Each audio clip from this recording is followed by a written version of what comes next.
అసలు ఈ 7 చక్రాలు ఎలా వచ్చాయి అని అంటే, ఫస్ట్ మన శరీరంలో 114 చక్రాలు ఉంటాయంట. సో 114 చక్రాల్లో 2 చక్రాలు మాత్రం మన శరీరానికి బాహ్యంగా అంటే బయట ఉంటాయి అన్నమాట. మిగతా 112 చక్రాలు మన శరీరం లోపల ఉంటాయి అన్నమాట. సో ఈ 112 చక్రాలని అలా గుర్తుపెట్టుకోవడం అంటే వాటి ఒక్కొక్క పనిని 112గా గుర్తుపెట్టుకోవడం కంటే కూడా ఆ 112 చక్రాలని 16 చొప్పున 7 పెద్ద పెద్ద చక్రాలుగా అయితే డివైడ్ చేశారన్నమాట. అంటే ఒక్కొక్క మెయిన్ చక్రంలో 16 లాగా అన్నమాట. అంటే ఒక వర్గం టైప్ అనుకోండి.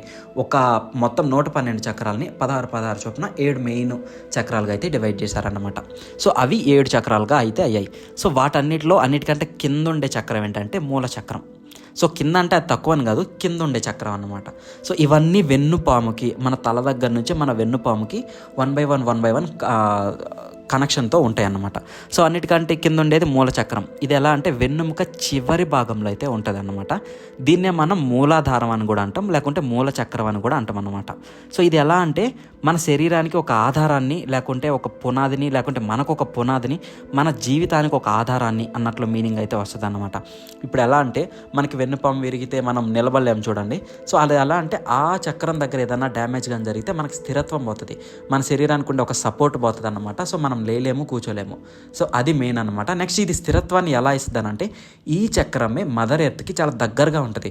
మీరు ఎప్పుడైనా కూర్చున్నప్పుడు గమనించండి, మీ వెన్నుపాములో ఉండే చివరిది మదర్ ఎర్త్కి చాలా దగ్గరగా ఉంటుంది. అందుకని అది అంతటి స్థిరత్వాన్ని మీకు ఇస్తుంది అన్నమాట. అక్కడ ఏదైనా కానీ జరిగింది అనుకోండి, మనం కూర్చోలేము, నిలబడలేము. సో అందుకని మూలచక్రం స్థిరత్వానికి, ఆధారానికి, మన జీవితానికి కూడా స్థిరత్వానికి ఆధారం ఇచ్చేలాగా ఒక భద్రత, స్థిరత్వం అయితే మూలచక్రం అయితే మనకి ఇస్తుంది. తర్వాత రెండవ చక్రం వచ్చి స్వాధిష్టాన చక్రం. ఓకేనా, స్వాధిష్టాన చక్రం. సో ఇది ఎలా అంటే బొడ్డు ఉంటుంది కదా, మన బొడ్డు కింద మన లైంగిక భాగాలకి దగ్గరగా ఉంటుంది అన్నమాట. ఓకేనా, సో మన బొడ్డు తెలుసు కదా, దానికి కొంచెం కింద మన లైంగిక భాగాలకైతే దగ్గరగా ఉంటుంది అన్నమాట. ఇది మన లైంగిక సామర్థ్యానికి, సృజనాత్మకతకి, వాటన్నిటికీ వాటి యొక్క విధులకి బాధ్యత అయితే వహిస్తుంది అనమాట. అంటే మన భావోద్వేగాలకి, మనకొచ్చే అంటే మీకు అర్థమవుతుంది కదా, లైంగిక స్థానానికి అన్నట్లుగా చెప్పాను, తర్వాత మనకొచ్చే భాగాలకి అన్నట్లుగా చెప్పాను కదా. సో మీరు అర్థం చేసుకోవాలి. సో మనకొచ్చే భావాలను కంట్రోల్ చేయడానికి కానీ, వేరే వల్ల మనకొచ్చే భావాలను కంట్రోల్ చేయడానికి కానీ ఈ స్వాధిష్టాన చక్రం అయితే ఉపయోగపడుతుంది అన్నమాట. సో ఇది ఎక్కడ ఉంటుంది, బొడ్డుకి కింద, తర్వాత లైంగిక భాగాలకి దగ్గరగా అయితే స్వాధిష్టాన చక్రం అయితే ఉంటుంది అన్నమాట. మణిపూర చక్రం, మూడో చక్రం. ఇది ఎక్కడ ఉంటుందంటే కడుపు భాగంలో ఉంటుంది. ఇది విశ్వాసం, ఆత్మగౌరవం, వాటన్నిటికైతే బాధ్యత వహిస్తుంది అన్నమాట. సో మన మీద ఎక్కువ విశ్వాసం, అంటే ఈ రోజుల్లో నీ మీద నువ్వు నమ్మకం పెట్టుకోరంటారు చూడండి. సో మనకుండే ఆ నమ్మకం, వాటన్నిటిని నియంత్రించేది, వాటన్నిటిని పెంచేది వచ్చి మణిపూర చక్రం అన్నమాట. అదిగాక మనకుండే విశ్వాసం, ఆత్మగౌరవం, వీటన్నిటిని కూడా ఈ మణిపూర చక్రమే నియంత్రణ చేస్తుంది. తర్వాత వచ్చి అనాహత చక్రం. ఓకేనా, ఇది 4వ చక్రం. సో దీన్నే మనం హృదయ చక్రం అని కూడా అంటారనమాట. సో ఇది ఛాతీకి మధ్యలో గుండెకి దగ్గరగా అయితే ఉంటుంది. సో ఈ చక్రం దేనికి ప్రతీక అంటే ప్రేమ, దయాగుణం, కరుణ, వీటన్నిటిని చూపించే తత్వానికి అయితే ఇది సంబంధించింది. సో ప్రేమ, దయాగుణం, కరుణ ఇవన్నీ ఈ చక్రానికి సంబంధించినవి అనమాట.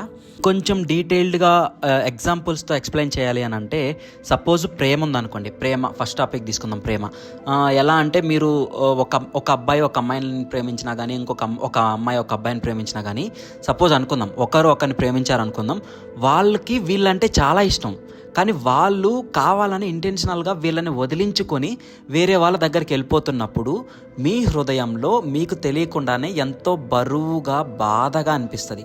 సో ఎవరికైతే ఈ ఎక్స్పీరియన్స్ వచ్చి ఉంటుందో వాళ్ళకి ఈ పాయింట్ ఖచ్చితంగా తగిలే ఉంటుంది. ఎందుకనంటే మీకు ఇష్టమైన వాళ్ళు మీకు ఎంతో బాగా, అంటే ప్రేయసి కావచ్చు, లేకుంటే వాళ్ళ రిలేటివ్స్ కావచ్చు, ఎవరైనా సరే వాళ్ళకి ఎంతో ఇష్టమైన వాళ్ళు వాళ్ళని కావాలని వదిలేసి వెళ్ళిపోతున్నా, అంటే వాళ్ళ మనసుకి బాధ కలిగించినప్పుడే ఇది బాగా తగులుతుంది అన్నమాట. సో వాళ్ళ మనసుకి బాధ కలిగించి వెళ్ళిపోతున్నప్పుడు వాళ్ళ హృదయంలో, అంటే ఈ అనాహత చక్రం ఉండే ప్లేస్లో చాలా బరువుగా అనిపిస్తుంది, కొంచెం బాధగా అనిపిస్తుంది చూడండి. సో ఆ ఫీలింగ్స్, అలాంటి ఆ విధానం అంతా ఈ అనాహత చక్రం వల్లే వస్తుంది అనమాట. అంటే దాని లోపల ఉండే కొన్ని చక్రాలు యాక్టివేట్ అయ్యి నీకు ఆ బాధ అనే ఇదైతే వస్తుంది అనమాట. తర్వాత విశుద్ధ చక్రం అన్నమాట. ఓకేనా, విశుద్ధ చక్రం ఇది గొంతు దగ్గర ఉంటుంది అన్నమాట. సో ఇది ఎలా అంటే భాష, వాక్చాతుర్యానికి, సామర్థ్యానికి సంబంధించింది. సో నేను ఇప్పుడు విశుద్ధ చక్రాన్ని అయితే యాక్టివేట్ చేసినట్లయితే అనుకుంటున్నాను. అంటే ఎలా అంటే మన భాష, మన వాక్చాతుర్యం, అంటే మనం మాట్లాడే భాష గురించి కానీ, మనం మాట్లాడే వాక్చాతుర్యం, కొంతమంది మంత్రాలు పట్టించారనుకోండి, ఆ పఠించే ఆ పఠనంలో కానీ, సో ఈ గొంతుకు సంబంధించిన లేకుంటే మన మాట వాక్యాలకు సంబంధించిన వాటన్నిటికి సంబంధించింది ఈ విశుద్ధ చక్రం అన్నమాట. తర్వాత 6వ చక్రం వచ్చి అజ్ఞ చక్రం. ఓకేనా, ఇది 3వ కన్ను చక్రం అని కూడా అంటారనమాట. ఇక్కడ మీకు ఒకటి ఎగ్జాంపుల్ చెప్పాలి ఏంటంటే, ఈ 3వ కన్ను చక్రం ఎలా ఉంటుందనంటే, మన 2 కనుబొమ్మలు ఉంటాయి చూడండి, 2 కనుబొమ్మల మధ్యలో ఉంటుందన్నమాట. అందుకని మీరు ఎప్పుడైనా గుడికి వెళ్ళినప్పుడు మీరు బొట్టు ఎక్కడ పెట్టుకుంటారంటే, ఎక్కడో నుదురు పైన అక్కడ కాదు పెట్టుకోవాల్సింది, ఆ 2 కనుబొమ్మల మధ్యలో పెట్టుకోవాలి. ఎందుకనంటే అక్కడే ఈ అజ్ఞ చక్రం అనేది ఉంటుందన్నమాట. అక్కడే దేవుడు ఉంటాడు అని కూడా మనల్ని ఎప్పుడో అంటూ ఉంటారు చూడండి. అది ఎలా అంటే, మన ముక్కుకి ఎదురుగ్గా 2 కనుబొమ్మల మధ్యలో ఉండే ప్లేస్, ఆ ప్లేస్ మాత్రమే ఆ ప్లేస్లో ఉంటుంది అన్నమాట ఈ అజ్ఞ చక్రం. ఎప్పుడన్నా గమనించండి, మీ శరీరంలో ఎక్కడైనా ఏ రకమైన చిన్న చిన్న అంటే గుల్లలు అంటారు చూడండి, సో అవి ఎక్కడైనా రావచ్చు, కానీ మీ 2 కనుబొమ్మలు కలిసే దగ్గర మీ ముక్కుకి ఎదురుగ్గా ఉండే ప్లేస్లో మీకు ఎప్పుడు ఏది రాదన్నమాట. ఎందుకనంటే అక్కడ ఆ చక్రం ఉంటుంది, అక్కడ దేవుడు ఉంటాడు అన్నట్లుగా మనం నమ్ముతాం కాబట్టి మన సనాతన ధర్మం ప్రకారం. సో మన 3వ చక్రం దీన్ని ఏమంటారంటే 3వ కన్ను చక్రం అని కూడా అంటారు. సో 2 కన్నుల మధ్యలో 2 కనుబొమ్మల మధ్యలో ముక్కుకి ఎదురుగ్గా అయితే ఉంటుంది అన్నమాట. సో ఇది ఏంటంటే మన తెలివితేటలు, దివ్య దృష్టి, వాటన్నిటి మీద అంటే విషయం మీద లోతైన అవగాహన, ఊహాశక్తి, వీటన్నిటికి సంబంధించింది అయితే ఇదన్నమాట. సో మన దివ్య దృష్టి గుర్తుపెట్టుకోండి, దివ్య దృష్టి విషయం పైన పరిజ్ఞానం, అవగాహన, ఊహాశక్తి, తెలివితేటలు, దివ్య దృష్టి, వీటన్నిటిని బేస్ చేసుకొని మన 3వ కంట్లో ఉండే పవర్ని యాక్టివేట్ చేయొచ్చు అన్నట్లుగా కూడా వస్తుంది అన్నమాట. ఓకేనా, మన 3వ కంటిలో ఉండే పవర్ని యాక్టివేట్ చేయడానికి అన్నట్లుగా కూడా వస్తుంది. చివరి చక్రం వచ్చి సహస్ర చక్రం అనమాట. సో ఈ చక్రం ఎక్కడ ఉంటుందని అంటే, మన తల పై భాగంలో ఉంటుంది. ఓకేనా, మన తల పై భాగంలో. మీరు ఎప్పుడన్నా గమనించారనుకోండి, చిన్న పిల్లలకి అంటే అప్పుడే పుట్టిన 1 సంవత్సరం పిల్లలకి ఎలా ఉంటుందని అంటే, తల పై భాగంలో ఒక చిన్న హోల్ టైప్లో ఉంటుందన్నమాట. అంటే అక్కడి నుంచి ప్రాణం వచ్చింది అన్నట్లుగా మన సనాతన ధర్మంలో మనం నమ్మేది అదే అన్నమాట. ఎప్పుడైనా చిన్న పిల్లలకి మీరు అలా తడిమి చూస్తే మీకు అర్థమవుతుంది.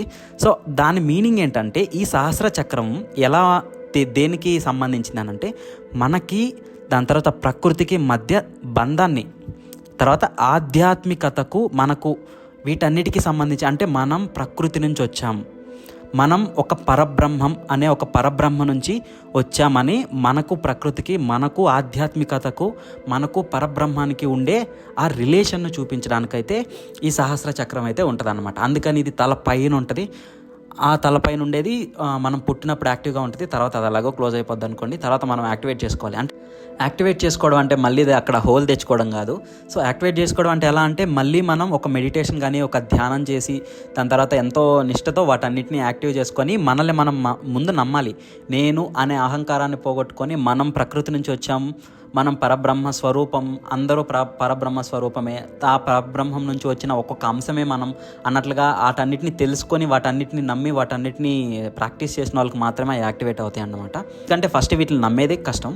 సో ఎవరైనా నమ్మిన వాళ్ళు అంత నిష్ఠతో చేయడం అంటే ఇంకా కష్టం అన్నమాట. అందుకనే మనం అప్పుట్లాగా బ్రహ్మాస్త్రం, పాశుపతాస్త్రం ఇలాంటి అస్త్రాలు, లేకుంటే ఆగ్నేయాస్త్రం ఇలాంటి ఎందుకు వేయలేకున్నాము అని అంటే, ఈ చక్రాల్లో మనం ఏ ఒక్కటి కూడా యాక్టివేట్ చేయలేమన్నమాట. అందుకు అంటే కొన్ని చిన్న చిన్న లోపల ఉండే సప్పాట్లో ఉండే 16లో ఉండే కొన్ని చిన్న చక్రాలు యాక్టివేట్ అవుతాయి. ఎందుకంటే వీటిలోనే మనకు తెలుసు ప్రేమ, దయాగుణం, కరుణ, వీటికి సంబంధించి మనకి ఆ ఫీలింగ్స్ వస్తూ ఉంటాయి కదా. లేకుంటే భాష, వాక్చాతుర్యానికి సంబంధించి, లేదనంటే ఇంకా మన తెలివితేటలకు సంబంధించి, ఇలా కొన్ని అయితే యాక్టివేట్ అవుతూ ఉంటాయి, కానీ అన్నీ అయితే కావన్నమాట. అన్నీ అయితేనే కదా ఒక చక్రం కంప్లీట్గా యాక్టివ్ అయ్యేది. సో అలా అన్నమాట. ఇప్పుడు నేను ఈ విషయాల్ని ఈ రోజుల్లోకి కంపేర్ చేసి, నేను మహాభారతంలోకి ఎందుకు కంపేర్ చేశానంటే, అప్పట్లో వాళ్ళు పాశుపతాస్త్రం, బ్రహ్మాస్త్రం, బ్రహ్మశిర ఇలాంటి ఎన్నెన్నో గొప్ప అస్త్రాలను వేయగలిగారు. కానీ ఈ రోజుల్లో మనం ఒక్క అస్త్రాన్ని కూడా వేయలేమన్నమాట. ఎందుకు వేయలేమనంటే, అప్పట్లో ఫైటర్స్ ఏం చేసేటోళ్ళు అంటే, ఎంతో ధ్యానం చేసి, ఎంతో మెడిటేషన్ చేసి వాళ్ళు ఆ చక్రాలను యాక్టివేట్ చేసుకునేటోళ్ళు అన్నమాట. అంటే వాళ్ళు గురుకులంలోనే ఇవన్నీ నేర్చుకునేటోళ్ళు అంట. సో దాని ప్రకారం అలా యాక్టివేట్ అయినప్పుడు మాత్రమే మనకి అంత శక్తి వస్తుంది అన్నట్లుగా అయితే మెన్షన్ చేశారు. ఓకేనా. సో దాని ప్రకారం అసలు అలాంటి శక్తి ఎలా వస్తుంది అని నేను మీకు ఒక ఎగ్జాంపుల్ చెప్తా. సపోజు ఇప్పుడు నేను చెప్పాను చూడండి, పాశుపతాస్త్రం అనుకుందాం. సో అది అస్త్రం ఎలా వస్తుంది అని అంటే, నేను ఎప్పుడు మీకు చెప్తూ ఉంటా, ఒక మంత్రాన్ని ఆ బాణం మీదకి ఇచ్చినప్పుడే ఆ బాణానికి అంత శక్తి వస్తుందని.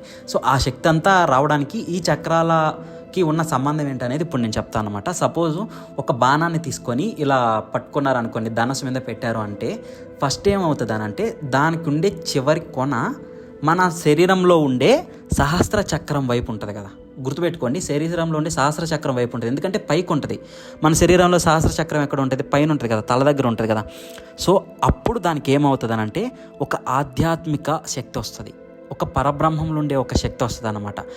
దానికి కావాల్సిన శక్తి అంతా దానికి అందుతుంది అన్నమాట ఫస్ట్. తర్వాత దాంట్లో ఉండే ఒక కింద ఉండే ఇంకా స్టిక్ ఉంటుంది కదా పుల్ల, ఆ పుల్లలో ఒక పుల్ల మన నుదురుకి తగులుతుంది. ఓకేనా, నుదురు దగ్గరకు వస్తుంది అనుకుందాం, నుదురు దగ్గరకు వస్తుంది. అప్పుడేమవుతుంది అని అంటే మన 3వ కంటిలో, అంటే మనకు 3వ కంఠం అంటే ఏదోలా అనుకోవద్దు, అక్కడ ఆ చక్రం ఉంటుంది కదా, అది 3వ కన్నుకు ప్రతీక కదా. సో మన మెడిటేషన్ ద్వారా వచ్చిన శక్తి అంతా అక్కడ కేంద్రీకృతమై ఉంటుంది అన్నమాట. సో ఆ శక్తి అంతా మళ్ళీ దానికి వెళ్తుంది అన్నమాట. తర్వాత విశుద్ధ చక్రం, అది ఎక్కడ ఉంటుంది? మన గొంతు దగ్గర ఉంటుంది. గొంతు దగ్గర ఉన్న చక్రం ద్వారా మనం ఏం చేస్తాం? ఇది ఆల్రెడీ నేను చెప్పా, భాష వాక్చాతుర్యం అని. అంటే ఈ చక్రం ద్వారా మనం ఏం చేస్తామనంటే ఆ మంత్రాన్ని దాని మీద వేస్తాం. చివరిగా ఉండే అవి ఉంటాయి చూడండి ఈకలు, అవి కిందకు వచ్చి ఏమవుతుంది అంటే అనాహత చక్రం మన హృదయం దగ్గరకు వస్తుంది కదా కింద.